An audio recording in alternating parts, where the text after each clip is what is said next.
اب اگر 2 بار کہہ دوں نا تو لوگ کہتے ہیں یار مولوی صاحب پیچھے پہ گئے, مغرب پہ گئے, ہے نا. حالانکہ میں نے کیا کہا کہ آپ مسجد کے لیے دیجیے, میں نے نہیں مانگا.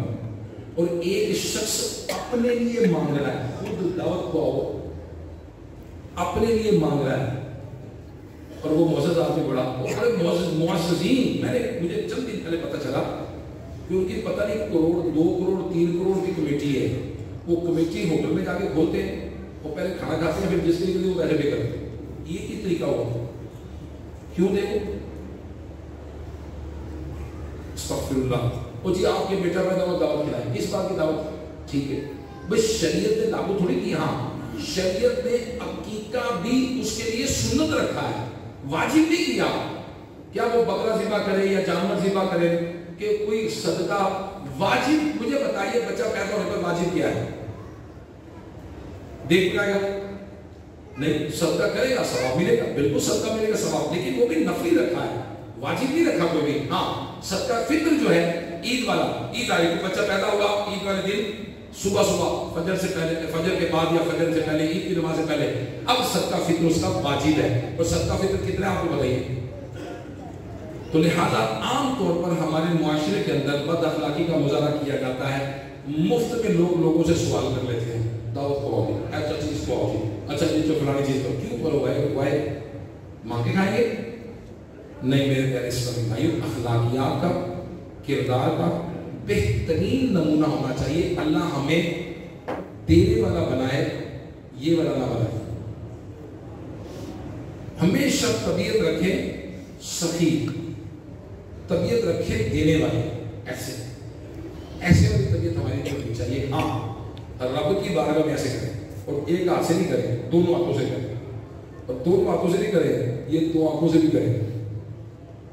رب کی بارگاہ میں مانگے, اور پھر لوگوں کے معاملے میں ایسے ہو, ہیلو لے جی بالکل دے. اور اللہ تبارک و تعالیٰ ہمیں ایسا بنائے, خوددار بنائے. اللہ تبارک و تعالیٰ اچھے اخلاق پر ہمیں کرنے کی توفیق عطا فرمائے. رمضان شریف جاری ہے, اور رمضان المبارک میں الحمدللہ آخری عشرے کا اعتکاف بھی ہوتا ہے. میں آپ کو دعوت دیتا ہوں, آپ آ جائیں اسی فیضان مدینہ میں آخری عشرے کا اعتکاف. اگر آپ مدینہ منورہ